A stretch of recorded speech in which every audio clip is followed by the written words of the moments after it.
Hey all, Ranking Buckaroony here today. We are going to be covering the Hereford City Walls. As we all know, Hereford is, quite frankly, one of the most impressive cities. Around the 12th to 13th centuries, in the post-Norman conquest period, uh, walls were built, all around to keep the Welsh out, because obviously Herry means army in Old English, and ford is obviously crossing, so it's crossing the army.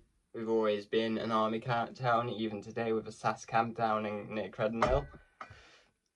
And the Hereford City Walls are always a large reminder of that. It's also pretty interesting because a lot of how we live today as Herefordians is dictated by where the city walls were back then. You'll notice you can there's a road that goes about, and that is practically exactly copying the Hereford City where the Hereford City walls were.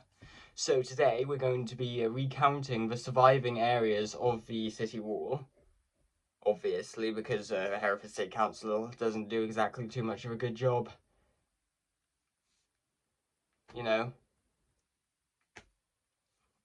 Protecting them, I guess. So yeah, let's get to it. The first one is the southeastern part. Up here, if I remember. Yeah. It got locked away by some damn fascists, so I couldn't really get that good of a thing, but it's fairly hidden away behind the giant 1950s bridge. So it's very loud around there. And there is a tower, an old tower, which is probably the most striking part. I remember reading in a archaeological assessment, either that one or the tower that we're about to see were both, or they were intending on making those accessible to the public, but that has not occurred yet, so I don't think it's going to occur at all. Just don't trust the Hereford City Council with anything. Now, this is also the part where if you go to the famous Black Lion, is it the Black Lion? Yes, it's the Black Lion pub, known for being haunted, and go to the very end of the car park, you can actually see part of the old wall, which is quite impressive. Oh yeah. Overall, it's quite well preserved. Some brickwork has happened. Overall, it's pretty cool.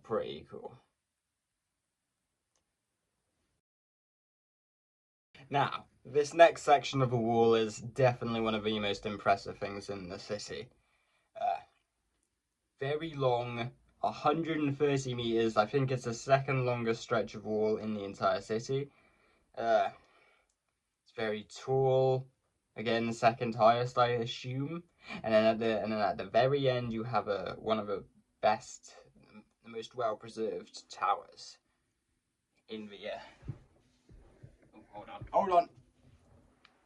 One of the most well preserved towers of the city wall. So basically, second best at everything, really. Very good, but there is one thing that makes this section of wall stand out against all others. A little while ago, there used to be a cannonball lodged into the city wall.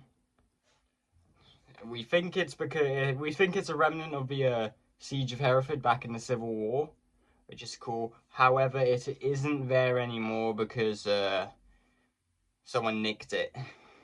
Someone nicked it around the early 2000s, but good news, it did get returned and it's now in the Hereford Museum, and we'll be able to see it in about 100 years when it finally decides to reopen. So yeah, that's the most impressive bloody section of wall. This next case is fairly sad, to be honest. It's all underground, submerged, demolished, whatever you want to call it. You can like climb up on it. It's pretty cool, I guess. But then again, you'd want. It's pretty ironic for one of the best preserved parts of a wall would lead right into one of the worst preserved parts. Honestly, not too much to say on this other than Jesse Norman, do better. Now this section of the wall, it's small, it's not exactly impressive, but it does hold a special place in my heart. It's right next to the Iron Gate, but it's remarkably well preserved. It's like a tiny little slab of history. I do like it. I feel like if this city actually put anything into archaeology, then you could tell a lot about the things that occurred here more than 800 years ago. But hey, it is what it is. I do quite like it though. It's always a nice sight. From there, through the Iron Gate and through for a little bit, it's all just completely destroyed, submerged, until you get to the Tesco Beast, as I like to call it. You think it looks... if it was real, then it would be the tallest, most impressive part of all by far. But it's not. It's a reconstruction from 1968. I mean, I think it's still cool either way, but it basically follows the path of the old wall, even if the old wall is now submerged. Yeah, it's pretty cool. Just gotta keep in mind it is from 1968. And there is something else. Yeah, it's pretty obvious though if you look at it closely. It's very, very different from the old medieval style walls. The brickwork isn't even the same. It's the wonder they're even meant to be the same thing with how different they are. Yeah, it is still pretty cool, I'd have to admit. And it also shows possibly the only time that the Hereford City Council has ever cared about medieval history. Isn't that crazy? This next section of wall is probably the longest running. It's a lot smaller in size than 130 meter, but it does go for 150, around 155 meters from Tesco down to Wall Street. It's quite cool. You can like see the little medieval happenings. It's a lot of it has been built on though, and it has been split down the middle to make room for a path. But then again, how can you like? Not sure I can avoid that one. It's pretty cool. And it also is pretty interesting because I feel like the fact that it hasn't been demolished is very interesting. I think it's mostly because behind it there was less traffic, you know, people didn't need to get from one side of the wall to the other, so there was no reason to get rid of it. They could just like, you know, split in half. Have a jolly nice walk in. Yeah, which is going to be contrasted by a section later on. There, the wall is, it goes from being submerged to being up to being submerged again. But what I do find interesting about this little section of a wall is that one of the only remaining pieces of it is now in there's a pub called the Cozy Club. It is now inside of that pub, which is pretty cool.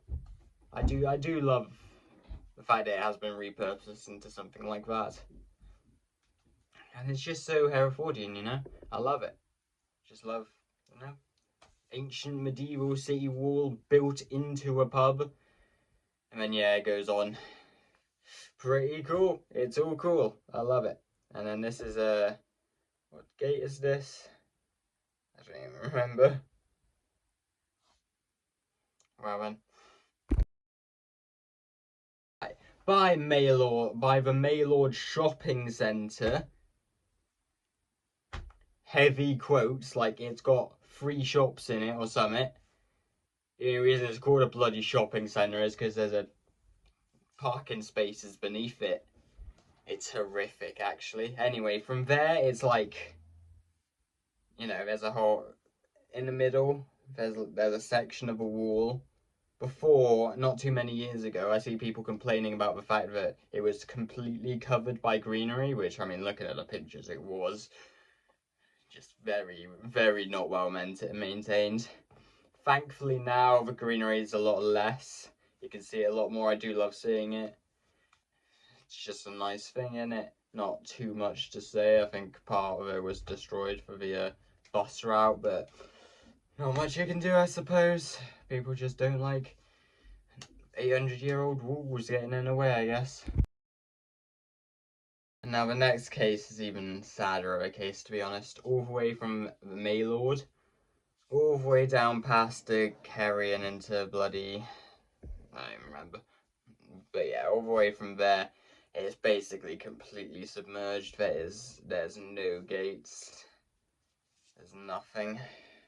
I did say the gate. Yeah, Bygate. So basically, I do find it interesting why there's nothing left though. With no archaeological background, my idea is that the area around Commercial Street for a good long while, as shown by old 1600 maps, that entire area has all been very built up for a very long time. So what I'd have to assume is that since there was so much traffic, the wall just got in the way, so they destroyed it to make everything easier. Which is a shame. I would like to see the more walls, the better. But I mean, can't really chastise people from 400 years ago for destroying something that was 400 years ago to them. It's still just sad though. It's tragic. However, once you go past Bastion Mews, the wall really picks up. It gets massive, very tall. I'm not sure exactly how tall, but it definitely gives the 1968 reconstruction a run for its money. It's nice. It that tall for a while, then it drops a little bit, keeps going more there, and then it drops down to be a foundation for the West Mercia police station, which I find very interesting. You know, the thing that once protected the Hereford City is now a foundational piece for the people who are meant to protect it now, which I find quite poetic. It's quite cool. From there, it carries on into the police car park. There may be little stone walls that people might mistake for the city wall, but nah, those are just they're completely incidental to the city wall proper.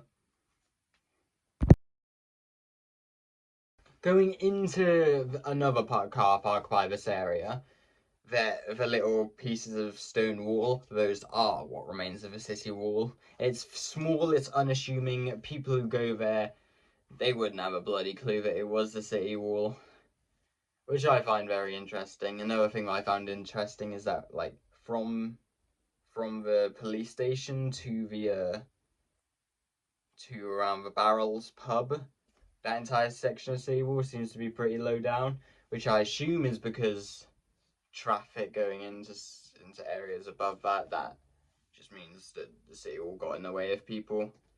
Yeah, it's pretty cool, that little area in the car park, very small, you wouldn't notice it. You just think it was an old wall, which very cool. Now, going past that, near the Barrels pub, you can see that yet again the remains of a city wall has literally become a wall of another building. This time it wasn't quite a pub, but like, it's still just great to see such an old thing being literally used as another wall into another building. I'm sure the people who own that area now will use that to their heart's content. Now past the street where that was on, where old St. Owen's Gate used to be, that's where you find the last sections of the city wall. That's where you find, yeah, unfortunately it's very hard to record things there because that all goes into private property. In fact, there is a house there that literally just uses the city wall as part of its own wall. I mean, it's pretty cool, can't say I blame him. Yeah, and then that is where our journey ends, I assume. Now, don't mind that. Now, tune in next time. Ranking Buckaroony will be covering the Castle Green and what used to be there. That being the Hereford Castle, which once rivaled Windsor in size, so they say. It housed a king during the Civil War.